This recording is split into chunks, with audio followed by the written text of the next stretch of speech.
along with EGFR mutations, of course, there's a number of other mutations. What are some of the more common ones that you see in your clinic?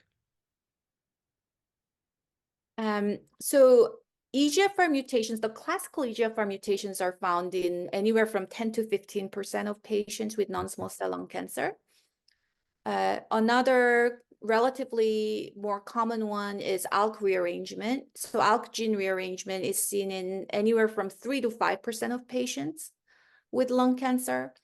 And if this is the case for you, then doctors may discuss ALK inhibitors like lorlatinib or alectinib with you.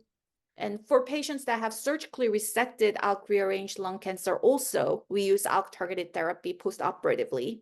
Alectinib is considered standard of care postoperative therapy if you have that subtype of lung cancer. Other ones that we see in patients, there are other gene rearrangements like ROS1, ROS1 gene rearrangement, or RET, RET gene rearrangement. These are both seen in anywhere from 1 to 2% of patients with lung cancer. And then there are other mutations in genes. So we mentioned quickly the MET exon 14 skipping mutation. That one affects the MET gene, and it's seen in 2 to 4% of patients who have lung cancer.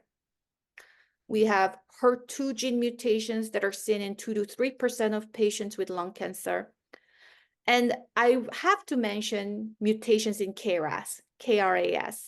And I have to mention it because KRAS mutations are actually one of the mutations that we knew about the earliest. We knew about KRAS mutations for a very long time, but we used to refer to KRAS mutations as being undruggable because there were so many challenges with developing treatments that are targeted to KRAS mutations.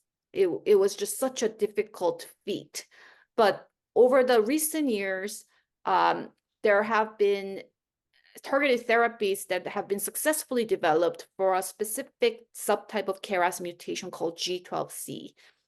And there are other subtypes of KRAS mutations for which targeted therapies are now being rapidly developed as well. So KRAS mutations are actually very common in lung cancer. The G12C KRAS mutations for which we have approved targeted therapies are seen in about 13% of patients with lung cancer. And so that is another important one to watch out for. Okay.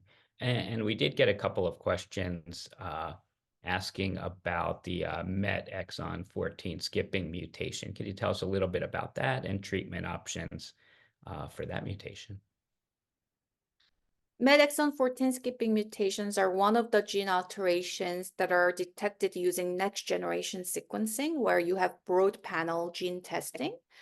And these mutations result in a lot of the MET protein being expressed in the lung cancer cells, and these lead to increased lung cancer cell survival and growth. We have 2 FDA-approved MET inhibitors, MET-targeted therapies, that can be accessed for treatment if your lung cancer has a MET exon 14 skipping mutation. These MET-targeted therapies are called capmatinib is one of them, and tepotinib is the other one. And both of these in separate clinical trials showed really robust activity in this subset of lung cancer. Okay. How about up and coming, I guess, biomarkers that maybe people are starting to see or test for or found in clinical trials, anything that we should be aware of? So one important one that I will repeat is the KRAS mutation. And so we used to not really pay that much attention to KRAS mutations because we didn't have targeted therapies available. But now we have one KRAS mutation for which there are FDA-approved targeted therapies and several others for which there are promising clinical trial agents. And so KRAS mutation is definitely an up and coming one for lung cancer and other cancer types too. Another one for which there are clinical trials is a gene rearrangement affecting the NRG1 gene, NRG1. So that is another one for which we have investigational agents that have shown some promising activity where it could be worth considering after standard first treatments. There are other ones like, for example, MET amplification. So we talked earlier about MET exon 14 skipping mutation, right? There's another way in which the MET pathway can be activated, and that is through amplification or multiple copies of the MET gene. There, again, targeted therapy could be worth considering. So that is also important to watch out for in the NGS report. Okay. And I know you're doing a lot of research in this area. Any biomarker-related clinical trials for patients with metastatic non-small cell lung cancer that we should be looking for? There are so many. Right. So for each biomarker that we just reviewed during this session, during this webinar, there's a whole array of clinical trials. For EGFR mutation, there will be EGFR mutation specific clinical trials. For ALK, there are ALK specific clinical trials. Of course, there are a spectrum of trials that are agnostic to the gene biomarker as well.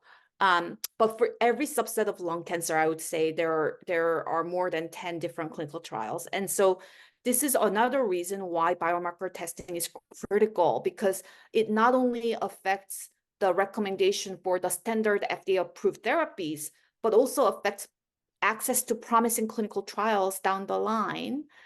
And another reason that second opinions and consultations are really important, because every center will have a slightly different or dramatically different clinical trial portfolio. So not all centers will have the same range of clinical trials open. And so this is why consultations at other academic centers can be incredibly helpful. Yeah. Okay. Well, it's an exciting time in cancer in general and non-small cell lung cancer as well. For a patient with earlier cancer who's tested as a PD-L1 less than 1%, is there ever any reason to move towards immunotherapy or other tests that you would do there? That's a great question. So if the PD-L1 level is less than 1%, again, the first thing I would do is ask, has other biomarker testing been performed? For example, you mentioned, I think, early stage, right, Neil? Mm-hmm. Yes. So for surgically resected lung cancer, now there are FDA-approved targeted therapies for lung cancers if there's an EGFR mutation or an ALK rearrangement. So make sure that that testing was done, because often it will be missed. But increasingly, there's an effort to look at other genes as well, because there are clinical trials that are looking at surgically resected lung cancers with other gene drivers also, for example, RET rearrangement. And so some centers, there's an expanding panel of biomarker testing that's being done for resected lung cancers. Okay.